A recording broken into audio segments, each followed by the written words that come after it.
Hi everybody, I just got back from my first movie of TIFF 2014 and I thought I would share that experience with you. I said I would do movies and here I am doing movies. And it's an animated movie at that. There'll be a couple more of these. Um, it's mostly the way I'm doing TIFF now just to save on money. I'm just kind of picking all the animated features and seeing them. It might be a few I'm missing, but I don't think I'm missing many.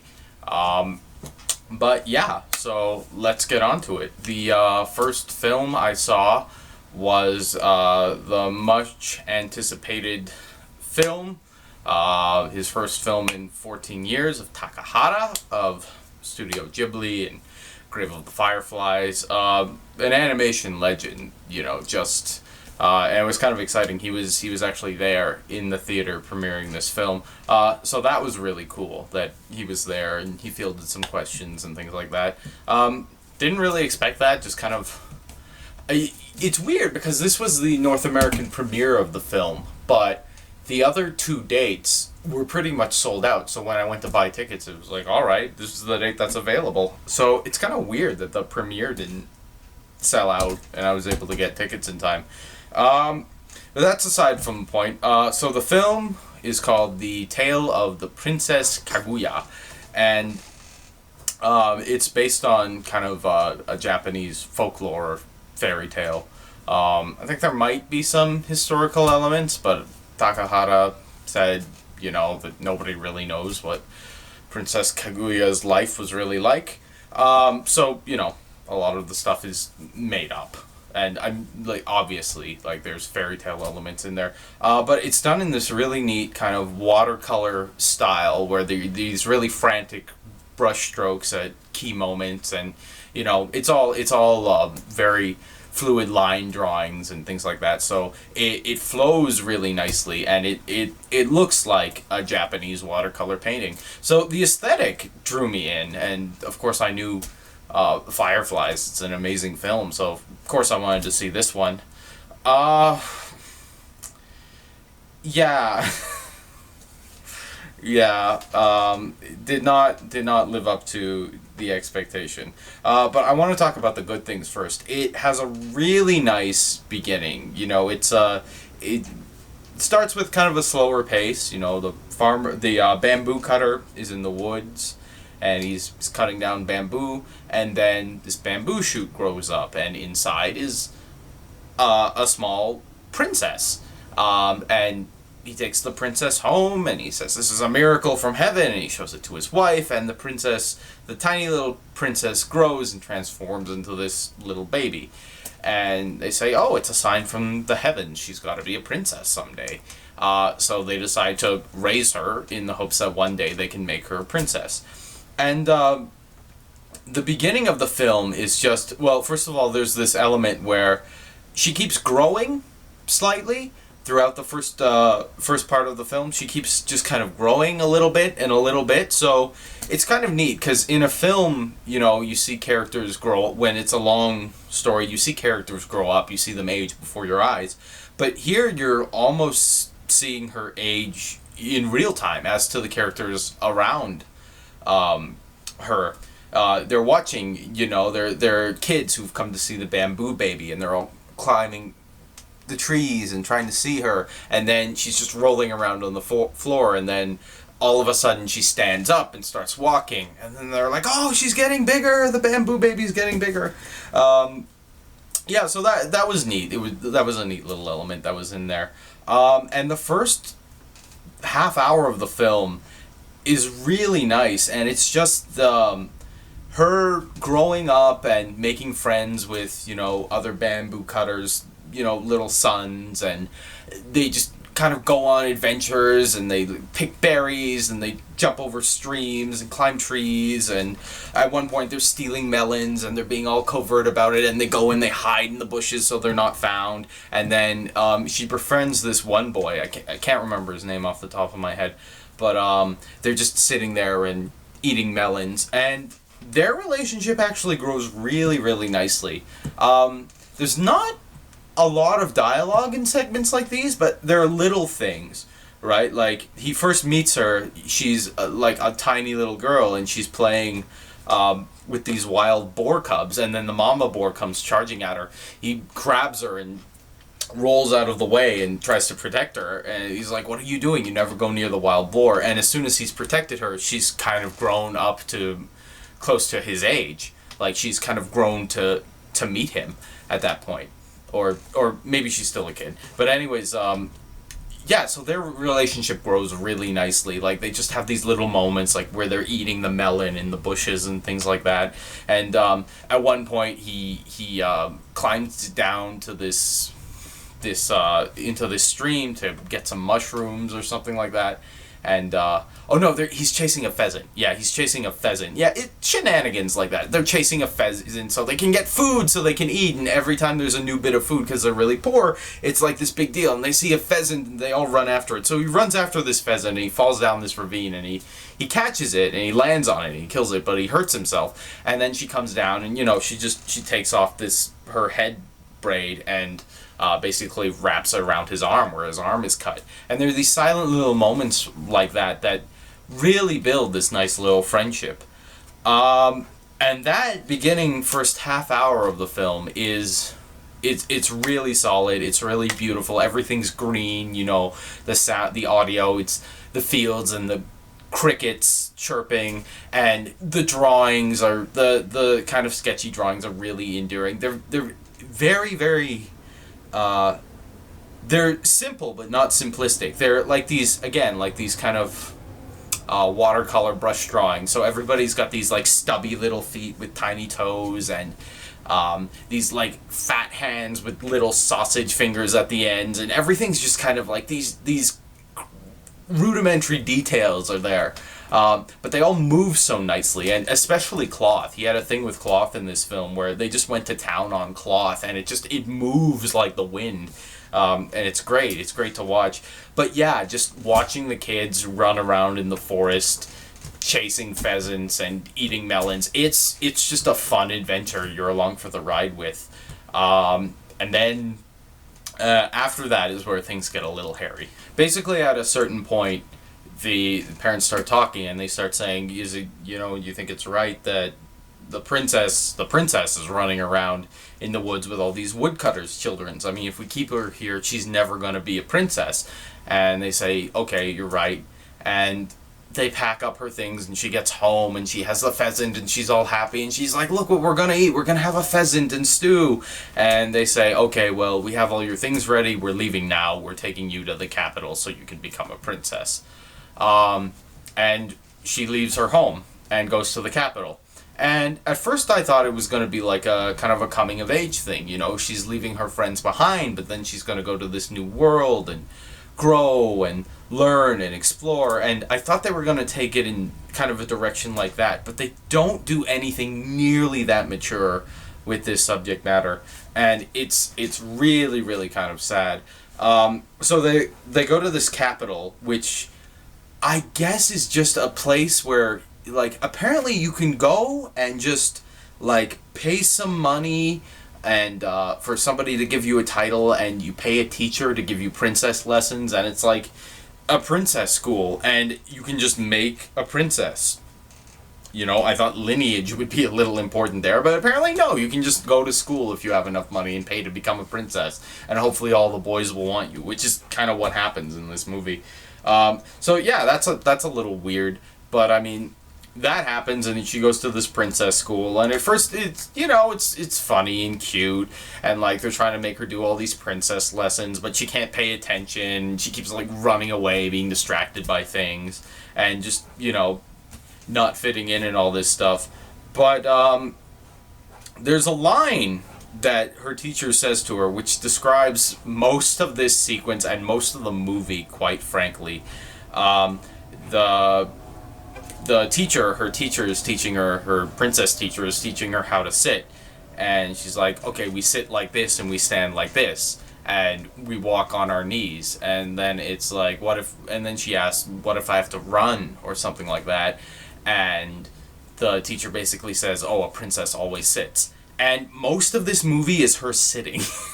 Quite honestly, most of this movie is her sitting. So they start, she gets older. And here's another thing. The aging thing was happening really, really rapidly. She becomes like a baby and a toddler and a teenager, like within the span of a couple days, pretty much, in the beginning first half hour of the movie. And then she's a young adult and basically stops aging completely. Like, I thought they were going to go all the way with that, but apparently no, you turn 16 and then you just grow normally. So okay, fine, whatever. But basically, there's a whole bunch of these rules and customs where, she has a big coming out party for everybody to come and meet her, except they don't meet her. She's sitting in this box room alone. And then, she starts wanting to go back home, and she's lonely and things like that. So she runs back home to find out everybody's moved on. All the bamboo cutters have moved on, and they've gone to, where they've cut down all the bamboo, so all the families have moved to where more bamboo is growing, because that's what you do when your livelihood is based on cutting down bamboo. So she eventually is brought back, and a lot of the movie is just, her sitting and being proper and not wanting to be there very much, and kind of not doing anything about it either. I mean, she ran away once, but then, there was nothing there for her. And there's this bit in the middle where there are these suitors who come to, and they end up each having to do an impossible task to get her attention, and they follow all these pursuits of these suitors trying to do these impossible things to win her hand, kind of thing. And none of them work out. But yeah, most of the movie is her just kind of moaning about, not even really, but it's all just her kind of being mopey and not wanting to be there. But never at one point does she say, I don't want to be here. Mom, Dad, can you take me back home? Can we just go and be bamboo farmers again? That's where I was happy. And like there are occasions where like she loses it and cries, and like she runs out to the palace garden, she starts kicking things, and she's like, oh, this is all fake, which is, I guess, supposed to be symbolic that she misses her home. But yeah, that's kind of most of the movie.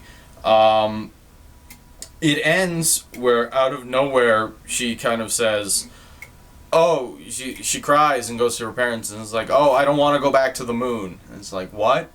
You're from the moon? And she's like, yeah, I guess I remembered that I'm from the Moon Kingdom, and when the king came and hugged me, I sent out a message to the moon gods in the Moon City to come and take me away. And it's like, what?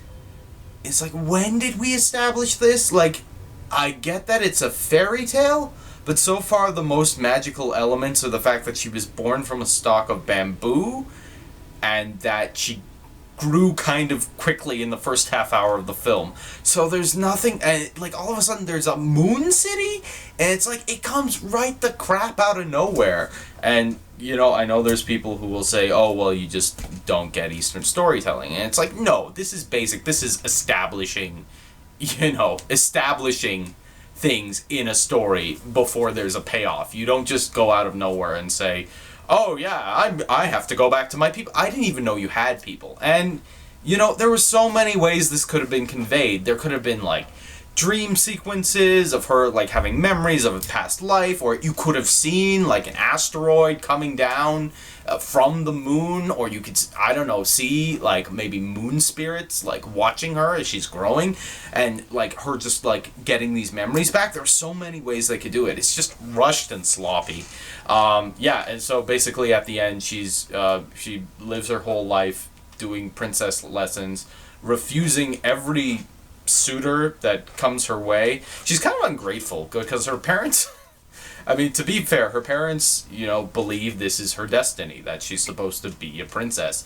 So they give up everything to get her these princess lessons. They give up their livelihood, they pay all this money, which they probably don't have much of because they're poor bamboo harvesters, and she just turns down every suitor and every chance to be a princess. But, I mean, at the same time, she's stuck taking princess lessons. So it's like she's literally, the movie is stuck in itself. She's stuck not going anywhere. And that's kind of the main problem of the film.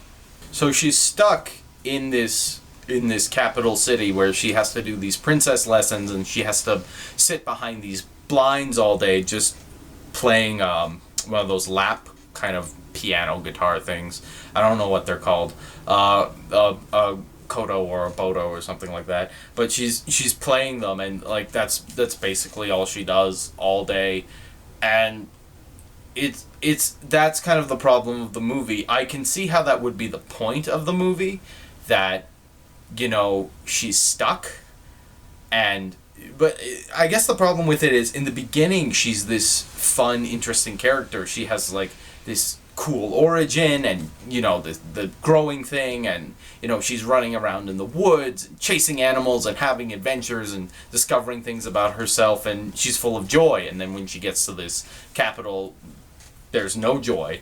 But the problem with that is, we see her stuck. We don't see her rebel against it. Not really. I mean, she does in minor ways. It's like, oh, she doesn't want to marry the princes. She just refuses them. She just gives them an impossible task so she won't have to marry them.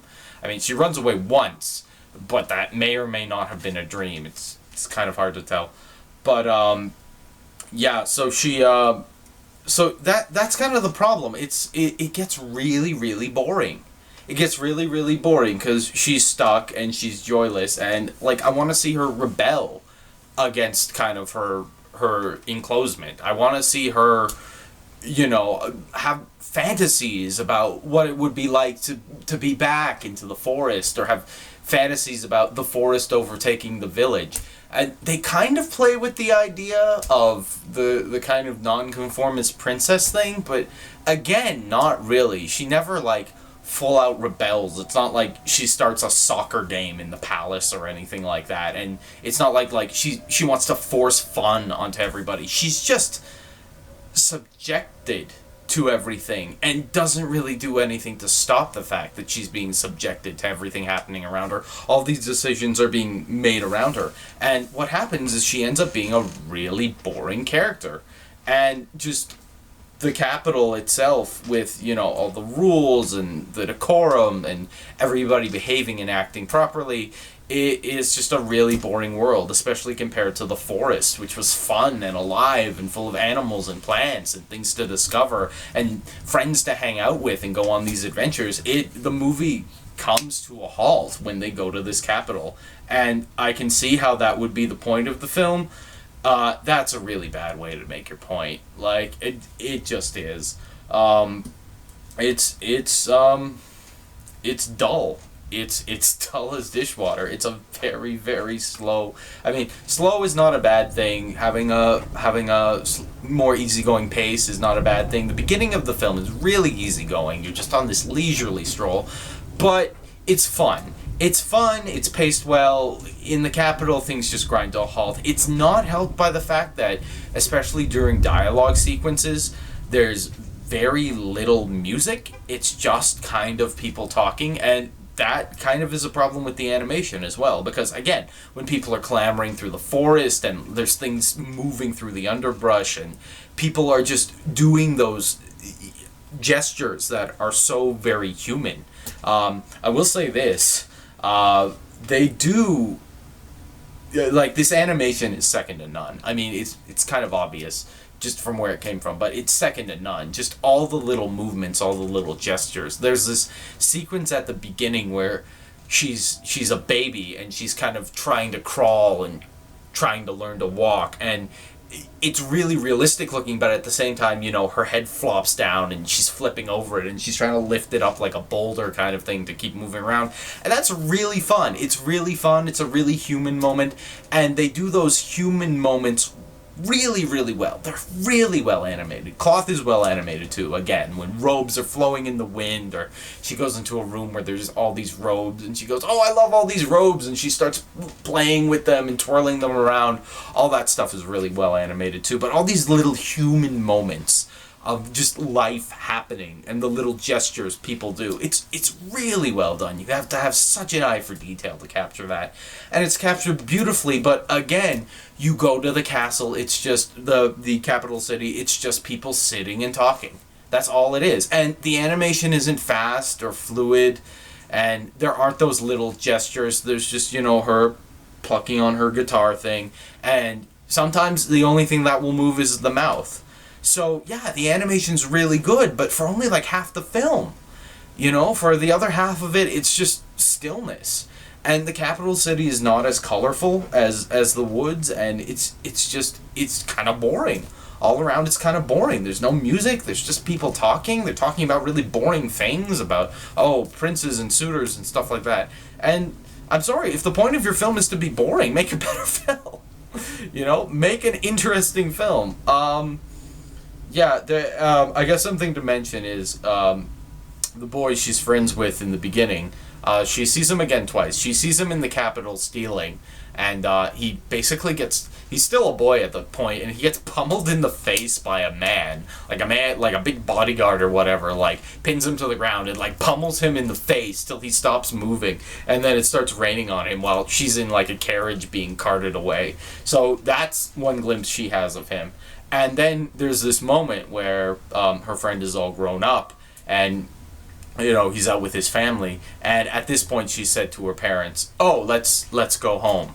And she's out walking in the woods, and they meet each other, and then they start saying, she's like, the moon people are gonna come for me, and then he says, I don't care, let's just run away together. So they start running, and then they start flying, which it ends up being a dream sequence. But it's a fake out ending, basically. It's a fake out happy ending where the boy she knew as a kid wakes up and then goes back to his family and is like, I was sleeping remembering this girl I knew. But it's a fake out ending. It's a really cheap shot. But yeah, basically the story of Princess Kaguya is somebody who goes away, does nothing with her whole life, and then does nothing with her whole life, and then goes away. It's a really boring movie. It really is. There's no two ways about it. It's not, I was thinking about this, it's not the kind of film I would want to sit through again. It is really pretty. It is really colorful. The animation is really nice, but only in parts. The parts where it's actually moving and being vibrant and there's life. It's the kind of film I don't even see this as being, suitable for kids. There's, I don't have the attention span for it. I don't know how a kid would. The beginning, certainly. If you just wanted to show them that beginning bit of her just being a kid and running around and having fun. But, there's all this, hierarchical politics kind of going on.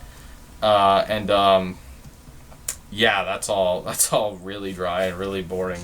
And it's the kind of film where it's like, what was the point of it? The point is that I'm supposed to feel bad that she was subjugated? Because I would, but she didn't do anything to combat that. She didn't do anything to rebel. She didn't do anything to try to be fun again. She was just sad, and she never told anybody. I want to go home. She did in a dream sequence. She told her parents, I want to go home. But no, she just, she's subjugated all the way. She lets herself be taken to this palace and treated like a princess, and she just stalls marrying all these princes and even the king, and then, the moon people come and take her away, and she lets that happen too. So, how do I sympathize with the character who just lets stuff happen to her? I can't. I wish the movie was more about that fun, adventurous girl in the beginning of the movie, just getting to know herself, rather than this closeted shut-in who never does anything and never makes any move to go after what she really wants. It's just such a boring film. It's a pretty film. It is a very pretty film, but it's also a boring film, and when you have a film that's both pretty and boring, it just ends up being pretty boring. I feel a little burned by Ghibli at this point, because last year I saw The Wind Rises, which was Miyazaki's last film, and that was horrendously boring. And it also had the stupid thing of pulling plot points out of nowhere. It's the last third of the film. Okay, but you must know I have tuberculosis. I'm probably going to die by the end of the movie. Oh, thanks for telling me that out of nowhere. You know, that literally happened in that movie. And again, the characters are really bland and boring in that one too. I don't know if I could... Between the two, which is least boring? Well, The Wind Rises has more pretty colors. It has more vibrant colors. That's another thing. The watercolor art style kind of gets old fast. Well, it gets old when they get to the capital because all the colors are really muted, so they're not really bright, really poppy. The Wind Rises is really nice and colorful, so I mean that's a point in its favor. But I don't know, that beginning half hour, that's more interesting than anything in The Wind Rises. That whole movie is just a snooze fest. But yeah, I'm feeling a little burned by Ghibli, and like they're notorious for having, kind of a slower pace. But these movies were slow even for Ghibli standards. This was a Takahata film. I think Ghibli was the distributor or something like that. But